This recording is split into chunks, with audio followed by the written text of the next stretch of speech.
Hey, what's up, guys? Welcome back to the channel. As it's been a while since I did one of these type of videos. We're gonna do a reaction video. We got a new camera, a new DSLR. We're gonna see how this works.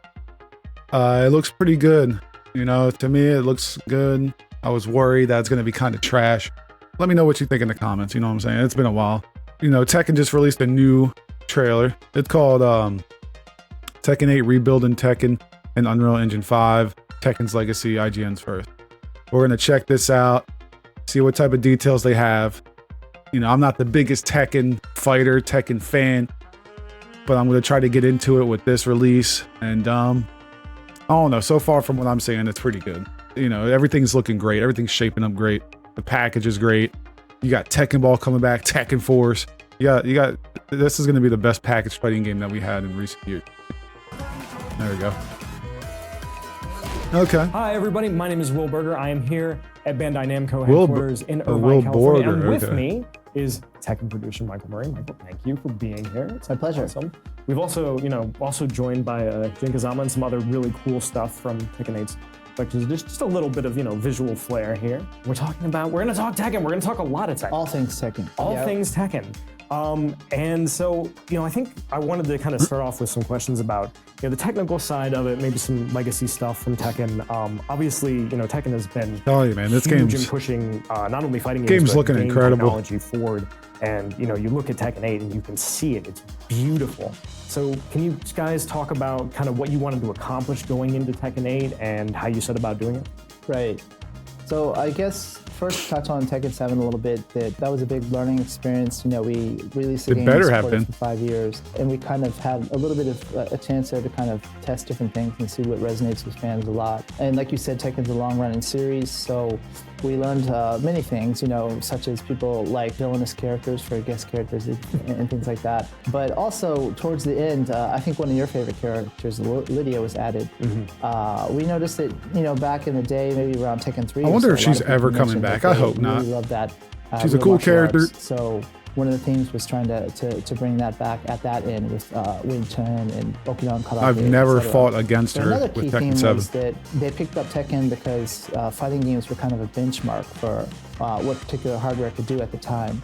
Especially Tekken was known for its graphics at the time, and Soul Calibur and some of our other fighting games. So we really wanted to make sure that we had the graphic elements. My boy covered for this Brian time. looking Being on the new amazing, generation of dude. hardware, it's the first time we were fuck on you, Shao. PlayStation 5 and Xbox Series Hate X her, and man. S. So we wanted to make sure that everything just really popped. And so it's not just about having pretty 4K graphics, but the environments, the characters, the detail, the depth, all of that visually, that whole experience. To achieve that, we actually, throughout all the character models that we had from Tekken 7, we started scratch. So all the characters, all 32 in the roster, were built from zero. My boys were telling me that they started from scratch with these character models. Thank God. Sculpting and everything from scratch, and so it was interesting to see kind of weird looking Jin Kazama at first, for example. And it's like, it doesn't look quite right, even though most of us have been doing this for 20-some years, right? And so it took a little bit of trial and error until the models got perfect. But then once we showed off Kazuya, I think it was at EVO that year, we were like, wow, okay, we're ready. And the fans just went, they exploded with excitement over the level of detail and quality that we had in the So glad the graphics are up to par now. Now that people have had Dude, the chance look to at play the Law, dude, look at that CNT costume. and, the CNT as well, and got their hands on the game, they say they see that not Yo, only half the reason the character models, but the environments themselves, like we were playing earlier. Half the reason why I didn't, play some of these characters is because they had shitty costumes. Like, look, Law has a great costume now. He's got that Bruce Lee shit going on. The New York stage that we had, just the level of detail, not just how pretty it is, but the puddles on the ground and the reflections, all the different billboards. Jin looking crazy, dude. I think all of that, the graphical level that we were able to attain for Tekken 8 was one of the early goals we had, and I'm Can't stand Nina. We've hit so far. I mean, obviously, Harada says we're not done. You know, we can do more. But gonna have to practice against their sidestepping punch. Pretty great. Yeah, it's definitely something that you can see in the models, as you said. As someone who lives in New York, the New York stage made me very happy because it looks like you could walk through the city and see some of that stuff. So obviously, huge advantages from kind of leaving behind the last-gen consoles, focusing entirely on the new generation. Another big thing that people, I think, are really excited about for various reasons, and it is just a toolkit, right? But Unreal Engine 5, is there anything cool that has allowed you guys to do, or what are some of the benefits? So there's various things. Some of them are user-facing, some of them are more just development-wise. So obviously, Tekken 7 was the first time we used an external engine. Up until then, it was always just our programmers, coding the game. So when we made the switch to UE4 for Tekken 7, many people probably don't know, but it mainly just handles the drawing the graphics.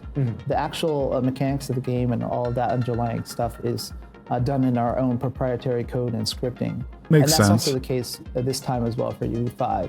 So all the enhancements that you see, the graphics and that nature, the lighting and the character models and all that stuff, making the game look pretty is handled by UE, but all the underlying game mechanics and dude, I like can't that wait to is play still, as her, man. Our technology.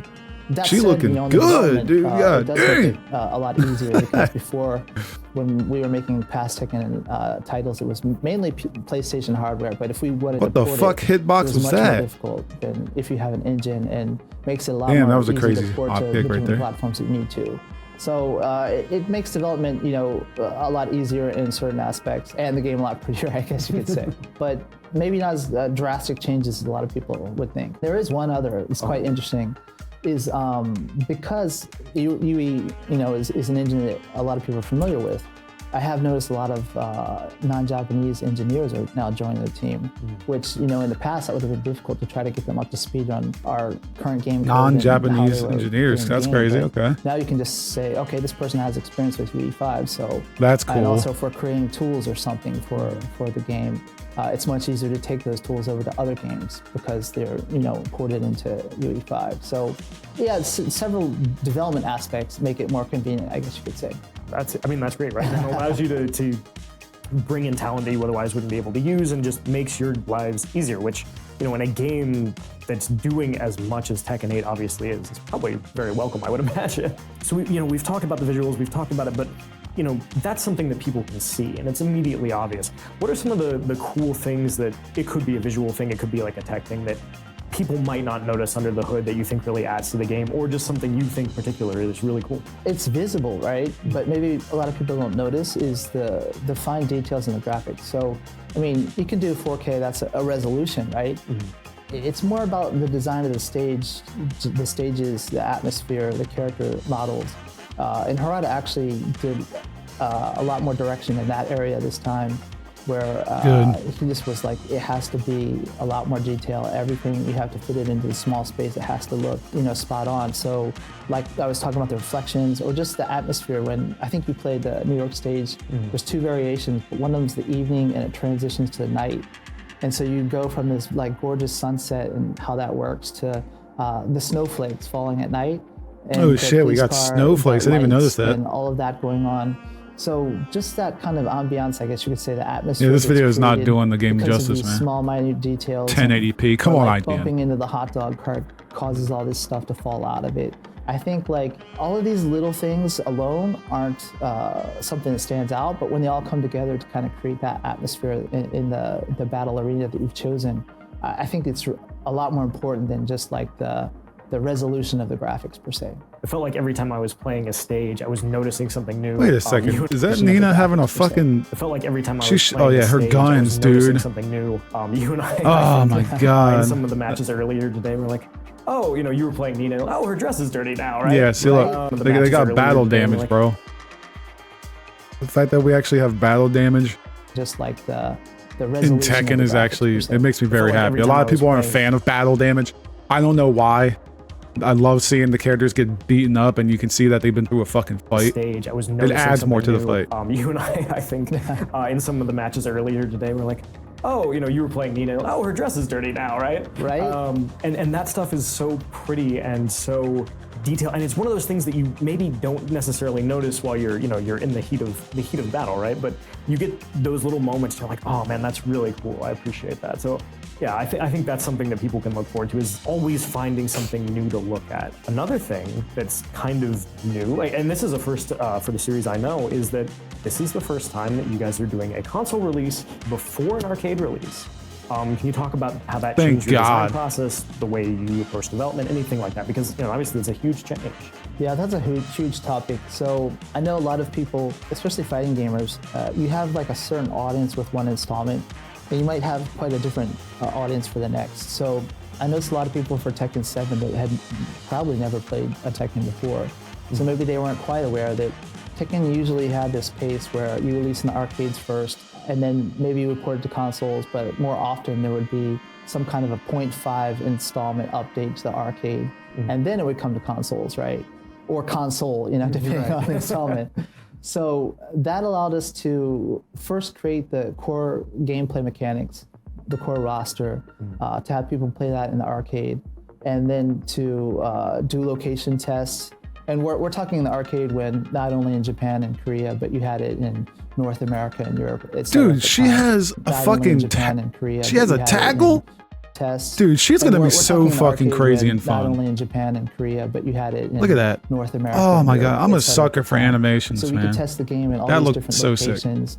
People were constantly playing it. We were able to update the game. Fucking double leg takedown, bro. You have to add all the content for the console version, right? Whether that's some kind of a story or a mini game or customization. So that kind of iteration Not looking forward to Jun. really important for us early on. I'd get her dumbass projectile type move before we ported it to the console. So it's quite a big deal that this time we start from the consoles, right? And one thing that kind of changed along the way, I guess you could say, was around the Tekken 7 era. Not everyone had arcades in the region. So we saw that the arcade installment released in Asia and in Japan, but maybe not in the West. So we actually had to take arcade boards to EVO one year to give access to players who wanted to play the game, etc. Crazy trade there. Kind of that model became not as viable as it had in the past. And another problem with that model was that when we started doing esports more, like a more cohesive. Wait a second. Another problem. Why is her health green? Not as viable as it had in the past. And another problem. Oh, it regens gray health. Not as viable as it had in the past. And another problem with that model was that when we started doing esports more, like a more cohesive league that we did ourselves, the Tekken World Tour, that a lot of people were unhappy that Japan had the game before because they had arcades, right? I just woke up. People who didn't have access until had to play catch up. So it's quite important this time that everyone starts at the same timing with the game, and it's supported by esports, etc. But what this means same time release. We have to find another way to first build the game, the base, the roster, the gameplay mechanics. It has to feel completely new, different from 7. All of this stuff for just the core game. And then we also have to create all of the customization and the bells and whistles that people expect from a console release, all at the same time.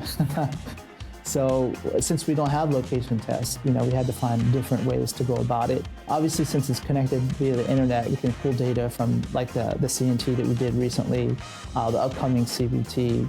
We also took the game around in a CAT, the first iteration, to EVO and Combo Breaker to get some hands-on time. So we replaced the location test with these kind of big tournaments and then the network. And we're able to gain feedback from the fans on what they like about the gameplay mechanics, the balancing of the individual characters, if the game is accessible or approachable, easy to understand. All of these different things we had to change for Tekken 8 because it's starting first on console. So it's quite a big change. I'm glad. I'm happy for that change, man. Not have that time, I guess, to iterate and be like, okay, right now we can just focus on this, and later when we bring it to consoles, we can add, the story mode. We can add the fun mini games like the returning Tekken Ball, which we'll talk about later. But yeah, and it's even a challenge just to do what I said right now. But when you consider that we're not even like reusing some of the models and brushing them up, but creating them from scratch, just even added more to that difficulty. So it was really a huge challenge, and I'm just really impressed with the team of how they've been able to rise to the occasion. Every time I look at it, I'm just amazed by all this. You tell me like we rebuilt everything, and there's so much, and you're just like, I don't know how you did that. To kind of change gears from, another big important part of Tekken aside from the tech, is the story, right? And the story's been running for a really long time. People were super into it. I'm really looking forward to the story. I love the Tekken story. Hopefully the story's better than Tekken 7. Can you talk about, what we might expect to see from like Tekken 8 story mode? Is it just similar to Tekken 7's? Are we doing a little bit different? What can we expect? So Tekken 8, I think we've shown a little bit in some of the trailers about the story mode. So people who played 7 will kind of know a little bit what to expect. It was a quite popular mechanic that we did previously where you have the CG movie that kind of sets the tone for the scene. In this case, the battle between Kazuya and Jin in the New York stage, I think everyone's probably seen in the trailer so far. But then it transitions with no loading or anything straight into actual battles, right? Nice. And then with Tekken 7, while you're playing through the story, it's not just, fight CPU 1, fight CPU 2, and they have a short exchange, etc. There's a lot of different CG scenes that kind of give a little bit more background into what's going on with the characters. I'm really just hoping that they don't pull some bullshit NRS stuff where you fight one or two guys. They say, like he said, they say one line, then they go to another cutscene, and then et cetera, et cetera. They do it all over again throughout the entire story. I hope we have some like unique entrances, some unique scenarios that make the characters fight. It would be sick because we just saw a leak for Tekken Force. How cool would it be if we're in the middle of a story and we just transfer to a Tekken Force style gameplay scenario? I would be hyped on that. Give us like a Tekken Ball scenario in the story. Give everybody like a little taste of Tekken Ball before they actually go onto the arcade mode. I don't know. A little fun shit like that. That'd be cool if they add stuff. You have little mini games like Lars had this. He could shoot a gun in one of the stages, if you remember. Yeah. He could shoot a gun in one of the stages, yeah. See? Combat you don't typically find in the head-on-head nice. Combat. They're making the story like unique by having those unique scenarios. It's safe to say that it'll return for Tekken 8. Obviously, it'll look a lot better. And the volume also has been increased for Tekken 8. And I can't talk a whole lot about some of the story content yet. But we can say that, it leaves off with Tekken 7. We saw that conclusion between father and son, Heihachi and Kazuya. And now that shifts to that kind of conflict between Kazuya and his son, Jin. And the kind of surprise return of Jin after so many years. So we realized that some of the story arcs have been kind of left hanging, and we tied some of them up in Tekken 7, but some cool things like that are in the story as well.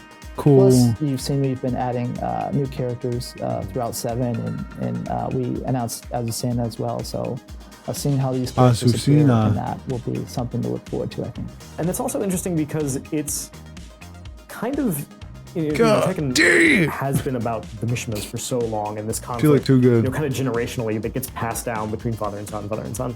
And Tekken 7 kind of resolved part of that, and now Tekken 8 is kind of setting itself up to resolve another part of that, perhaps. We don't know. But can you? Is there ever a version of Tekken's story? I mean, maybe we just do the Mishima thing forever, and that would be fine with me. But where, and I believe Harada-san was talking about this at one point, where it moves beyond them to something else. Is that a possibility? Is that a thing? Do you guys ever think about stuff like that? It could be. It's tough because the main protagonist of the story depends on who your favorite character is, right? Yes. So, and we can't make 32 different versions of the story. It used to almost be like that with the old Tekken. If you clear the mode, you get the ending. Yeah, the arcade. It was hard to tell who actually won the tournament because it depends on whose perspective it was. Yeah. But now it's more tied into a centralized story with the story mode. Mm-hmm. But then we realized that people want to know more about their favorites. So we also have the character episodes that were on Tekken 7. Okay, they're bringing back character episodes. And okay. They're some of my personal favorites because I think when we look back at what made Tekken popular, I was touching on the graphics, the real martial arts. Another was the comedy, I think. Tekken Series 7 had a really serious tone overall, I think. But a lot of people miss some of the goofiness that happened with Paul and Law, or Law had the restaurant and he had to sell it to pay for, and his son wrecked the motorcycle. Dude, Law looks really fucking sick with that outfit, that man. Comedic element makes a little bit more of a return this time around, I think, especially in the character episodes. Finally, before we move on to kind of the features of the game, I wanted to ask about the way that Tekken 8 has changed, because obviously it's changed between, alpha and then the CNT, and now we're in the CBT starting soon. What are some of the things that have changed from maybe the CNT to the CBT that you were excited for people to get their hands on and get feedback from? Right, so I think a lot of the changes that people who've been following the game will be happy about are obviously Heat's a brand new mechanic. When I say Heat in the mechanic, there's several tied to it, right? Like the Heat Smash, Heat Dash, etc. So what we noticed was Heat was supposed to be an access to all kinds of different tools that players can creatively use. That costume's too sick. But it seemed to kind of settle into a pattern when the pro players started to play, where they would launch someone and then do a heat burst right in the middle of a combo and then continue with a heat dash to the wall, etc. So it looked like the combos were quite long, it did a lot of damage, and it was just the same use in every case. So we wanted to change it up a bit. So the way that people will be using the heat burst and dash is not the same, so we won't be seeing those kind of extended combos. Ooh, they changed it? Jug ups for so long. And we'll see people hopefully using it in other manners. And this is the way that the heat gauge is depleted, etc. has changed a bit because of that. But also, when you do a heat burst, so like you were saying, there's the heat engager, which you start by hitting your opponent with a certain move, and then there's the heat burst, which you can trigger like automatically, right, at any time. When you trigger that, now you have armor, which you probably noticed in our fights, where you would hit me with something, and then I would engage the heat with that, and I would, eat the tap of the armor, but then I would have the heat and access to all the tools that they got so armor for the heat. See a little bit of a difference in the way people start employing that in matches because of that change. But then there's a bunch of others, right? We saw that a lot of people were asking for being able to button map stuff for the L3 and R3. And we were able to do that, so quick fix, and people are happy. So we added that, and then also a big change, since we talked a lot about the special style. I touched on that, but it used to be you had square, triangle, and cross and circle, right? Each had maybe one attack each, but now we have the combination of directional inputs for some of those. Yo, Fang in that too. For the special styles, crazy, bro.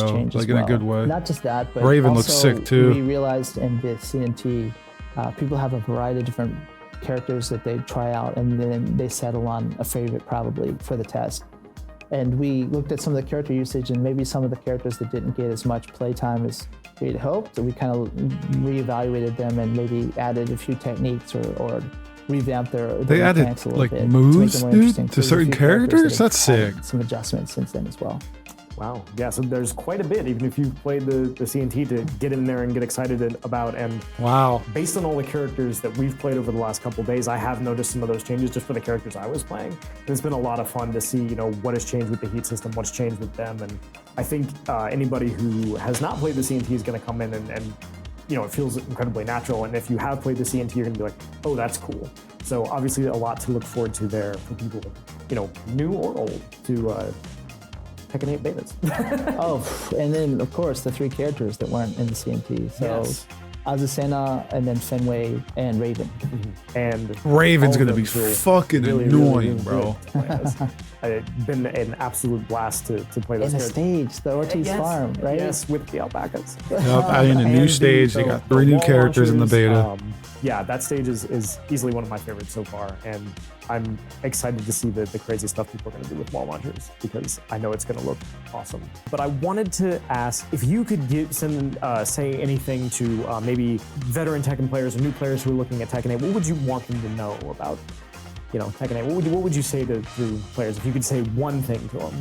I'd say first, thank you for supporting Tekken 7, because that's what made all this possible, to have such a great sequel to the game and to be able to do all the things that we're doing with Tekken 8. So obviously that first. But then I meet a lot of people in my travels. What do you do? I make Tekken. Oh, I love that game. I played so much of Tekken 3 or Tekken 5. I want those people to try this game again. The story is set in a way that we can refresh you and catch you up on stuff you may have missed. So even if this is your first Tekken, or maybe the first Tekken in 10 years or whatever, you can enjoy the story. And I think the mechanics, there are some things that you'll remember and it'll become muscle memory. You'll pick it up right away. And some things that it'll be easier to learn because of all the things that we talked about today. So I think now is a really exciting time to join the community, whether that's esports, because all the stuff that's going on now, like you were talking about Red Major this past weekend, and also the finals coming up in New Orleans. Dude, look at what? Dude. Weekend, and also the finals coming up. It's such a, look, they got a fucking UFO up here. What? That's sick. I've been on the project for 20-some years, and I don't know if I've ever seen, it's fucking flying over there and everything. Yo, that's sick. I love little shit like that. Jump into.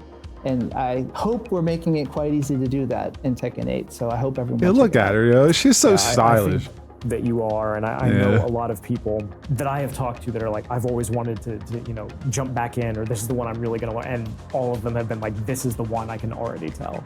So I think players are gonna be really excited to do that. And finally, as just kind of a fun question, because I asked, last year when we interviewed Harada-san prior to the big reveal at the Game Awards, if he could throw any Tekken character into a volcano, who would he pick? And he gave a fantastic answer, so now I have to ask you. If you could throw any Tekken character into a volcano, who would you pick and why? Like Harada, depending on the day, I can think of several people I'd like to throw in there. But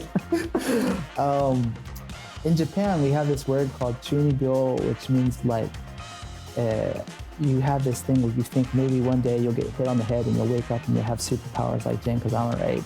And the team often laughs at me because I'm that kind of category on the team. So if I respond well to something like this Jin in Tekken 8, he's got all of those elements, they're like, great, we have that checked off. So with that in mind, I would say I would provoke someone to throw me into the volcano. So hopefully that would activate the devil gene, and then oh my God, these superpowers would be my answer. That is a fantastic and very brave answer. If it doesn't work out, I don't know, but at least you tried, right? Right. And lots of upside if you get it right. I'd throw King into the fucking volcano. It's Michael Murray, producer, mixing me up with them grabs. Long-time producer on Tekken. All right, that's it for this video. There's not much really to react there to. Hopefully I did a good job for y'all. The game's looking great. They got some things, stuff that's new for the players. Oh, they got stuff for the old players. I'm gonna try to dive deeply into this. This beta comes out in 6 fucking days. We got Spider-Man and this beta coming out on the same day. I'm touching Spider-Man first. We're gonna try to stream that. I'm also gonna probably just bounce in between Tekken and Spider-Man. We might try to play more Tekken than Spider-Man. Hopefully I'm not working as much those days. Hopefully we got some days off and everything. So yeah, if you want to see the full video, just go to IGN. And I might link it. You already seen most of the video for mine, but go check out the video. Yeah, it's looking great. It's crazy that I didn't even know they built the characters from the ground up, which is really nice. Looking forward to it. Hopefully to dive deeper into it. Training, they got this training mode where they actually have frame data, which I'm excited for, so I can actually find out what the fucking frames are for the moves and not be a guessing game. But yeah, if y'all enjoyed, let me know what you think about the new camera. There's another video that shows off costumes. I might react to those depending on what goes on. So yeah, no, thank you again for checking out the video. I'll see you in the next one. Peace out. There's a lot. I've been down mentally lately, so if you're feeling down, bro, it's gonna get better. You know what I'm saying? Everything, just be strong. Everything's gonna be good. Shit changes. It goes up and down. I'll see you guys in the next. Peace out.